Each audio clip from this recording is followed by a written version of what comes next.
Je vous présente mes chaussettes chauffantes achetées en 2018. Je les mets par-dessus mes chaussettes normales pour mes trajets. Alors, un peu plus de précision sur ces chaussettes. Là, vous pouvez voir la partie avec le chargeur. Donc c'est vrai que c'est assez proéminent. Moi, je vous invite plutôt à le mettre un peu à l'arrière du pied, sinon vous avez des risques que ça frotte quand vous marchez. C'est quand même pas terrible. Le but, c'est pas de tomber. Alors là, en l'occurrence, c'est sur le 3e niveau, donc on peut mettre 1, 2 ou 3. Si vous mettez 3 tout de suite, ça va consommer beaucoup plus. Donc si vous faites un court trajet, c'est pas mal. Si votre trajet est plus long et que vous n'êtes pas pressé, je vous conseille de mettre à 1 ou à 2. Là, la chaleur se sent à peu près en, je dirais, 2 minutes. À peu près. Donc, vous pouvez remettre ça. Ça se charge avec un chargeur qui est livré avec, spécifique. Et on est en lithium-ion. Donc vous pouvez ranger comme ça. Ici, vous pouvez voir, bon là on voit peut-être pas trop sur la vidéo, mais vous pouvez voir toute la trajectoire en fait du câble. Donc ce sont des petits câbles en cuivre qui font un parcours.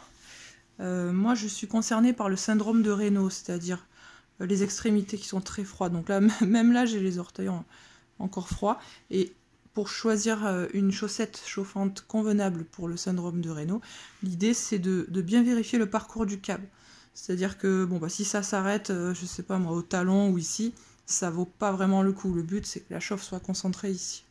Donc pour ce modèle, qui était à peu près dans les 40 €, les câbles s'arrêtent à peu près là. Donc moi, ça me suffit parce que les trajets que je fais à pied sont pas très longs, c'est à peu près 10 minutes, un quart d'heure. Et bon, derrière, le but, c'est d'avoir une bonne chaussure isolante.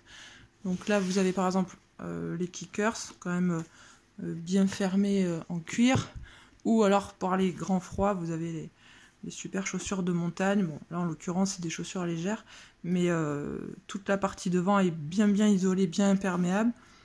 C'est vrai que c'est un détail, on pense souvent aux chaussettes pour réchauffer le pied, mais la chaussure c'est très important aussi.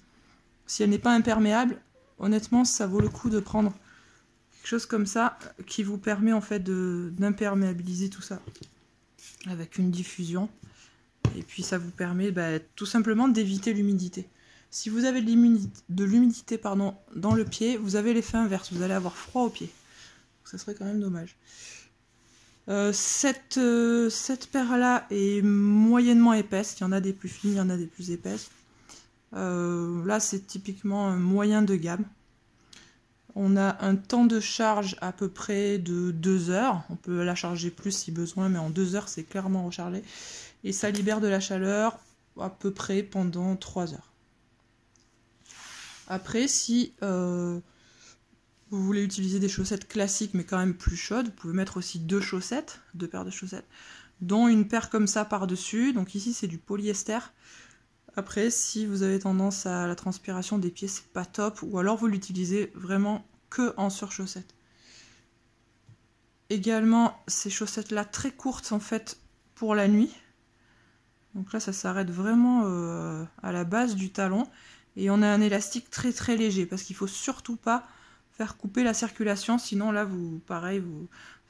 c'est vraiment une faille pour le pied froid. Surtout pas couper la circulation des pieds. Et enfin, vous avez les chaussettes à doigts. Donc ça, c'est une mode maintenant au niveau du yoga, de la détente, etc. C'est très intéressant au niveau la poussière. Au niveau donc hygiène des pieds, ça évite les ampoules, donc c'est très connu des randonneurs. Et là, l'idée, bien sûr, si vous comptez faire un effort et si vous comptez transpirer, c'est de bien choisir votre matière. Alors après, il faut y mettre le prix. Là, c'est des chaussettes en laine mérinos. Je vous remettrai le lien dans la description, j'ai plus le prix en tête. Mais voilà, typiquement, cette matière naturelle évite la transpiration. Vous pouvez très bien mettre ça aussi en intérieur, hein, mais là, l'idée, c'est d'avoir quelque chose de pas très épais, mais assez dense, très chaud, et pas de souci au niveau des sensations de couture. Pour revenir aux chaussettes chauffantes, vérifiez bien le parcours du câble, le temps de charge et la façon dont c'est alimenté. Parce que c'est vrai que si c'est une alimentation spécifique, il faut faire en sorte quand même que les pièces détachées puissent être retrouvées facilement. Assurez-vous aussi du côté réglable à distance. Vous avez des chaussettes où vous ne pouvez pas forcément commander ça. Et donc au niveau du prix, voilà, on va dire entre 15 et 80 € en moyenne. Il y a des modèles plus chers, notamment pour le ski, mais pour de l'occasionnel, c'est à peu près les prix.